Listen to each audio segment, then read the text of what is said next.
On September 21, 2013, Asunta Basterra was reported missing.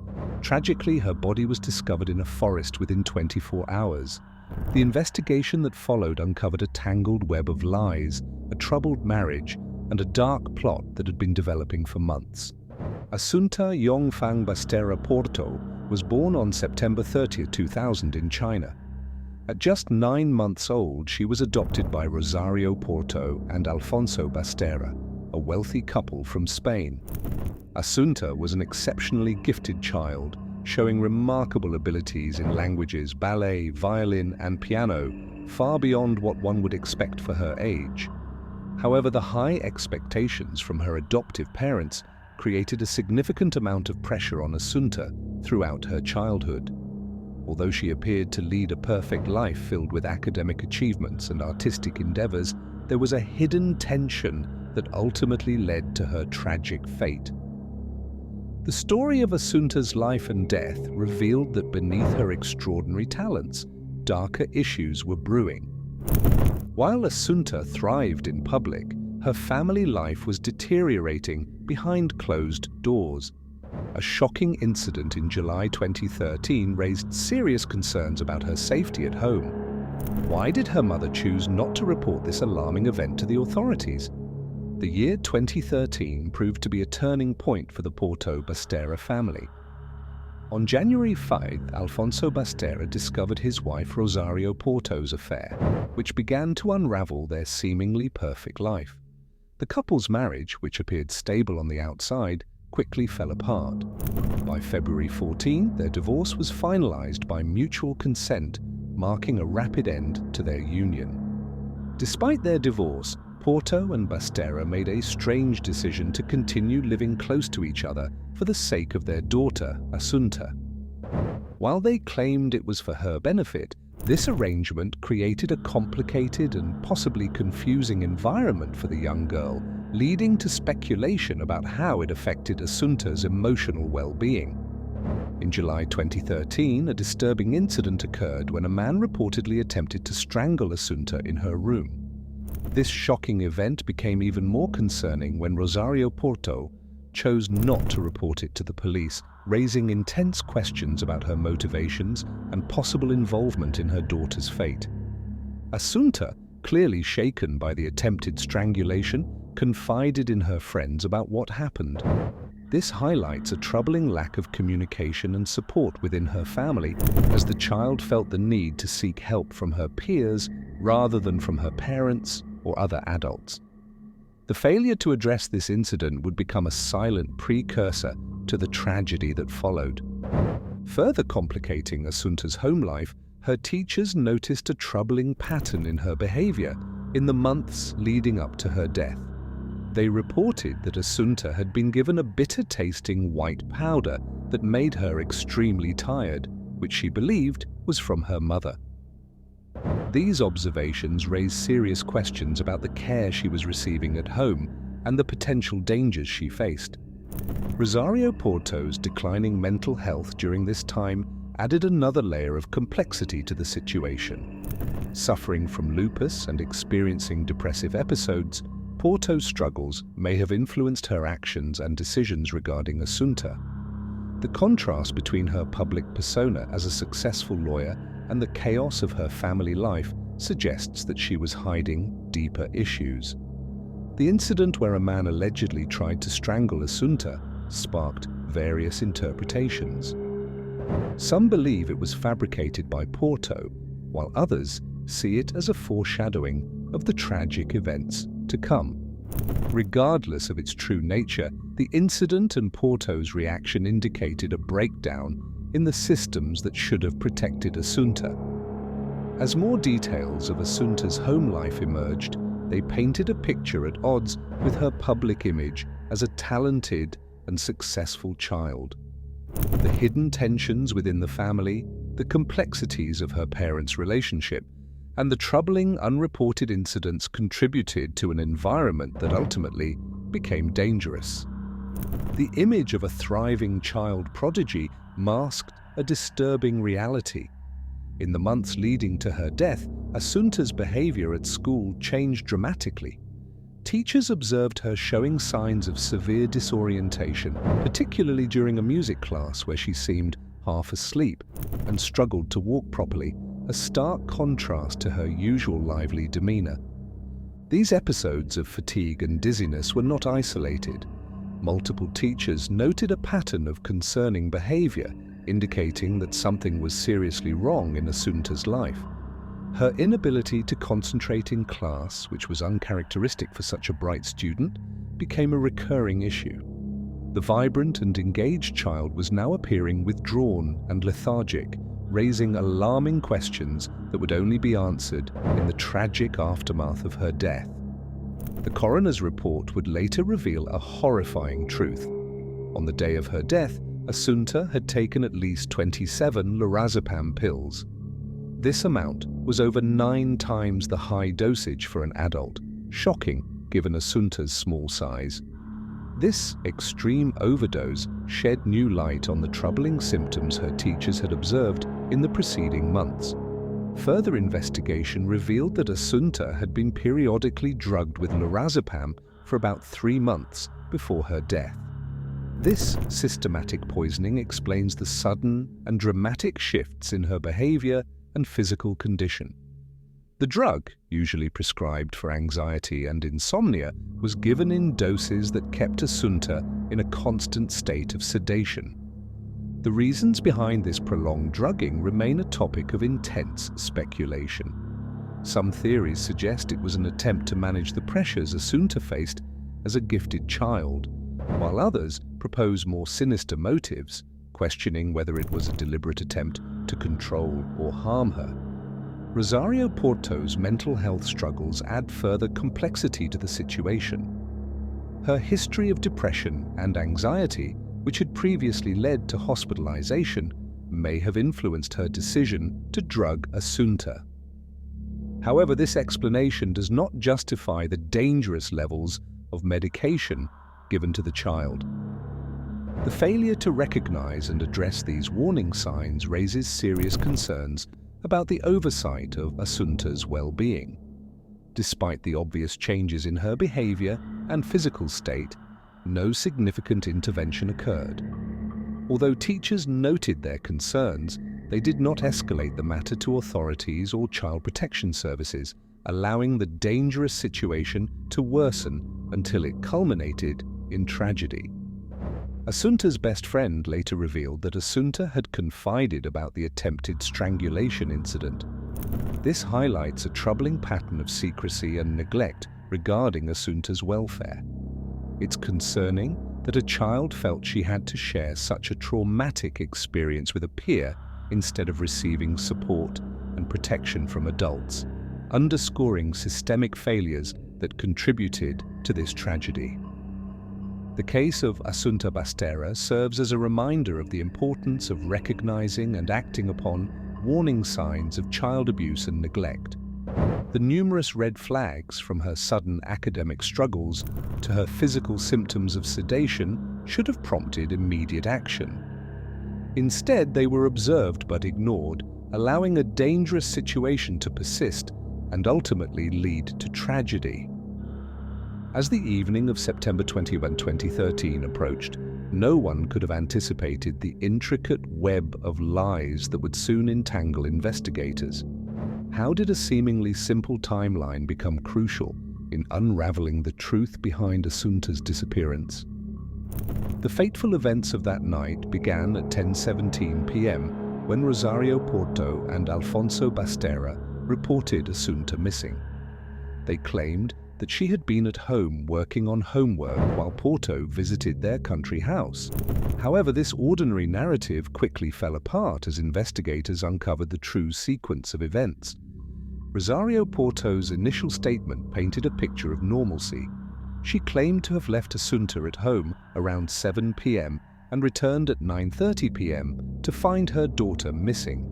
However, this version of events was soon called into question by clear evidence. CCTV footage showed Porto and Asunta together at a gas station at 6:20 p.m., contradicting Porto's claim that Asunta had been home during that time. The discovery of this footage marked a critical turning point in the investigation. It exposed the first of many inconsistencies in Porto's story and raised serious questions about her credibility and possible involvement in Asunta's disappearance. Faced with this evidence, Porto changed her account, stating that Asunta had briefly come to the country house with her before returning home to finish her homework. However, this revised version did little to ease investigators' suspicions. As the investigation continued, the inconsistencies in Porto's story multiplied. Police examined 33 security cameras around Santiago and found no evidence supporting Porto's claims about her movements that evening. The roads she said she traveled showed no signs of her car, leading investigators to conclude that Porto and Asunta had likely arrived at the country house much earlier than reported, around 6 p.m. The timeline established by investigators painted a drastically different picture from the one Porto and Basterra initially presented. According to the evidence, Asunta likely met her tragic fate between 6 p.m. and 8 p.m., a time during which her parents claimed she was safely at home. This revelation not only implicated Porto and Basterra in a coordinated act of deception, but also suggested their direct involvement in Asunta's death. Further complicating matters was Porto's admission that she had stopped to pick up a bag, which she claimed Asunta had brought down to her. This seemingly innocuous detail became another point of contention, indicating that Asunta was indeed present when Porto left, contradicting her earlier statements and further damaging her credibility. The discovery of Asunta's body on September 22, 2013, just hours after she was reported missing, cast a dark shadow over the parents' actions. The rapid sequence of events from the missing person report to the grim discovery raised immediate suspicions about Porto and Basterra's involvement. Their conflicting statements and numerous inconsistencies in their timeline played a key role in focusing the investigation on them as prime suspects. The fallout from these lies was swift and severe. On September 24, 2013, during Asunta's funeral, Rosario Porto was arrested. The contrast between her public display of grief and the growing evidence against her highlighted the duplicity of her actions throughout the investigation. The arrest at such an emotionally charged moment underscored the gravity of the suspicions against her. While Porto faced arrest, another shocking revelation was unfolding. The forest held secrets that would challenge everything investigators thought they knew about Asunta's final hours. On September 22, 2013, just hours after Asunta was reported missing, her body was found in a wooded area near Santiago de Compostela. This grim discovery sent shockwaves through the community and intensified the investigation. With physical evidence now in hand, investigators began to form a disturbing picture of Asunta's final moments. The coroner's report revealed a chilling truth. Asunta had died from asphyxiation. This finding was alarming enough, but the toxicology report revealed something even more shocking. Asunta had ingested at least 27 lorazepam pills on the day of her death, a quantity more than 9 times the high dosage for an adult. This shocking revelation provided a grim explanation for the symptoms of drowsiness and disorientation that her teachers had noted in the months leading up to her death. As investigators pieced together the evidence, they made another unsettling discovery. In a waste paper bin at Porto and Basterra's home, they found a piece of orange twine, similar to that used to bind Asunta's limbs when her body was discovered. This physical evidence, combined with the inconsistencies in Rosario Porto's account and the toxicology results, quickly turned the investigation toward Asunta's parents. Events unfolded rapidly. On September 24, 2013, just 2 days after Asunta's body was found, Rosario Porto was arrested at her daughter's funeral. The public nature of her arrest, juxtaposed against the solemn backdrop of the funeral, signaled the growing certainty among investigators regarding her involvement.